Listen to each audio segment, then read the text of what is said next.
Salut tout le monde, c'est Meshkat. Bienvenue dans ce 12e numéro de calendrier de l'après.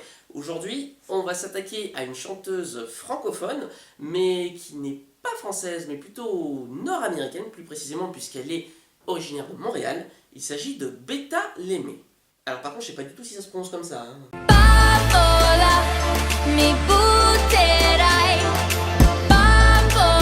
La chanson Bambola est sortie en novembre 2017 et elle a plutôt rencontré le succès, puisque sur YouTube elle avoisine les 60 millions de vues à peu près.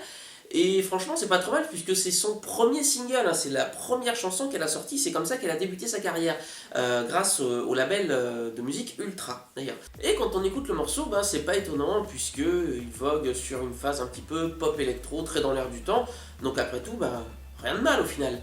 Rien de mal, pas si sûr. Parce que la première fois que j'ai entendu ce morceau, et dès les premières notes de l'intro, j'ai été un petit peu interloqué.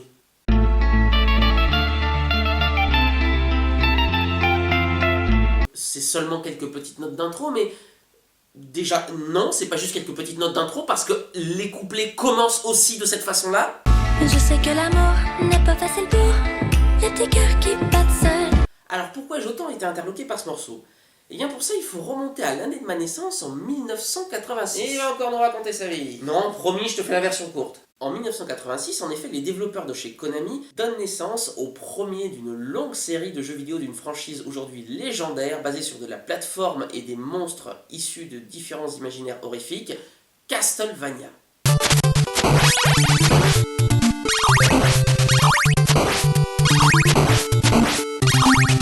Cette série de jeux vidéo a perduré sur de nombreuses consoles, de la NES à la Super Nintendo, en passant par la Mega Drive, la PlayStation, la Nintendo 64, la Game Boy Advance, la DS, etc., etc. Mais en 1988, Konami a sorti une dérivée de cette saga sur borne d'arcade. Le jeu s'appelait Haunted Castle.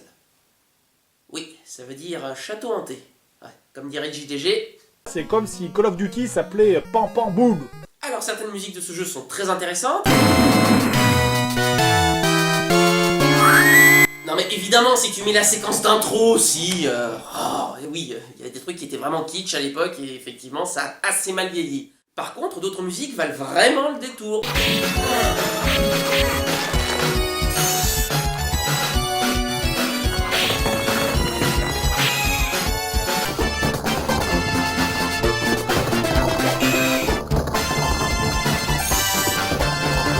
Et parmi elles, une qui arrive à la fin du jeu. Écoutez bien le début.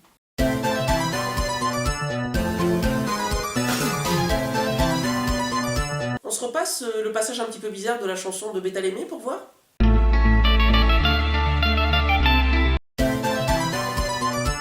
Je sais que l'amour n'est pas facile pour... Non, là, franchement, ça peut être qu'une coïncidence. Je vois pas comment est-ce que tu pourrais te dire... Tiens, j'adore Haunted Castle et j'aime bien la musique qui est à la fin et je vais me servir des notes du début pour une chanson pop électro.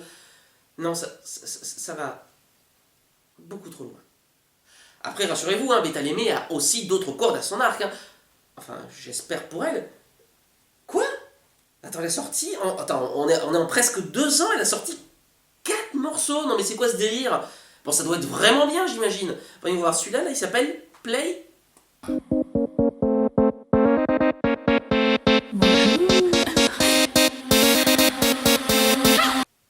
Meet Her at the Love Parade, Daoul, 1997.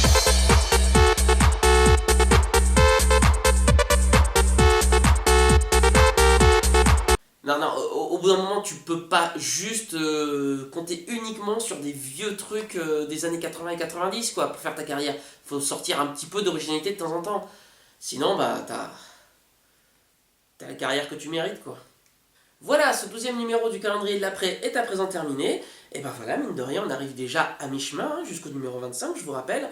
Je suis très content de voir qu'il y a toujours des gens qui sont intéressés par cette petite série de vidéos, même si c'est pas l'ensemble de mes abonnés, tant pis, il y a quand même toujours des petits likes de temps en temps et des petits commentaires qui se promènent, donc moi ça me fait bien plaisir, et j'espère que ça continuera. Et la semaine prochaine, on va parler de Ed Sheeran.